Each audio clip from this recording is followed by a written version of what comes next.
L'accusation n'est pas nouvelle, mais elle revient en boucle, pour une large frange de l'opinion publique. Le pouvoir politique agit toujours avec amateurisme, en marge de toute considération éthique ou juridique et, en comptant sur ses liaisons incestueuses.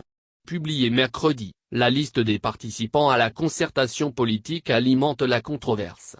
Dans la forme, elle accrédite l'idée d'un traitement différencié au gré de l'appartenance partisane. Dans le fond, elle consacre la confusion de notions connues de tous, jetant la suspicion sur les agissements du gouvernement. Sur quel fondement juridique, le ministre de l'Intérieur a-t-il composé les délégations de partis disposant de procédures internes? Pourquoi les représentants de la majorité doivent-ils être désignés intuitu personne quand ceux de l'opposition le sont qualité, au nom de leur formation politique? Depuis quand des partis représentés au gouvernement appartiennent-ils à l'opposition? Pourquoi les chefs d'institution, censés être au service de tous, doivent-ils se mêler à une joute d'essence partisane? L'immixtion du ministre de l'Intérieur dans le choix des délégués de l'opposition envoie un message simple: loin de nourrir une quelconque gêne, le gouvernement se satisfait plutôt des vices de procédure ayant émaillé le processus de renouvellement du bureau du Centre gabonais des élections, Campant dans cette étrange logique, il range le Rassemblement Héritage et Modernité, RHM, le Parti social-démocrate, PSD, l'Union et Solidarité, US, et le Front d'égalité républicaine, FR, dans l'opposition.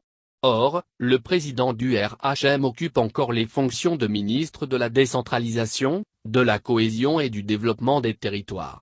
Quant à ses homologues du PSD, de l'US et du FR, ils étaient jusqu'à un passé très récent vice-président de la République pour l'un, ministre de l'enseignement supérieur pour l'autre, le troisième n'ayant jamais caché son soutien à la majorité, comme en attestent ses prises de position à l'Assemblée nationale.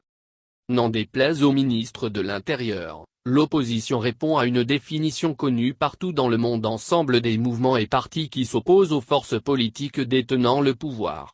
Dans un régime représentatif, elle se compose de l'ensemble des partis qui n'appartiennent pas à la majorité parlementaire ou à la coalition au pouvoir. En refusant d'en tenir compte, Lambert Noël Matta a apporté une preuve supplémentaire de l'incapacité du gouvernement à se conformer aux fondamentaux d'une démocratie apaisée. Volontairement entretenue, cette confusion donne plus de relief aux connivences institutionnelles consacrées par sa liste. En acceptant d'y figurer, le chef du gouvernement, le haut-commissaire général de la République et les présidents des chambres du Parlement ont privilégié leur appartenance partisane, reléguant leurs attributions républicaines au rang d'accessoires. En raison de son statut de magistrat, seule la présidente de la Cour constitutionnelle ne figure pas dans la délégation de la majorité.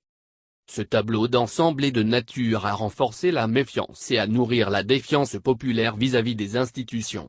Redoutant ce mélange des genres, de nombreux partis avaient pourtant appelé à la clarification, exigeant d'être fixés sur le format. Pressentant ces dérapages, certains ont déjà choisi de claquer la porte. Si d'autres ne se sont pas encore exprimés, rien de bon ne se profile à l'horizon.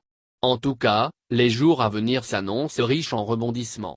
Comme si le pouvoir politique était définitivement incapable de créer les conditions de la préservation de l'intérêt supérieur de notre pays et de sa population. Comme si cet énor ne pouvait transcender plaies, divergences et opinions partisanes. Comme s'ils sont au service exclusif d'un camp et pas de la République, c'est-à-dire de la chose publique au sens propre du terme, du bien commun dans sa réalité et de l'intérêt général comme dans l'idéal. Au train où vont les choses, cette concertation pourrait se terminer en queue de poisson. Très vite, elle pourrait se muer en un monologue entre la majorité et ses alliés, officiels ou officieux.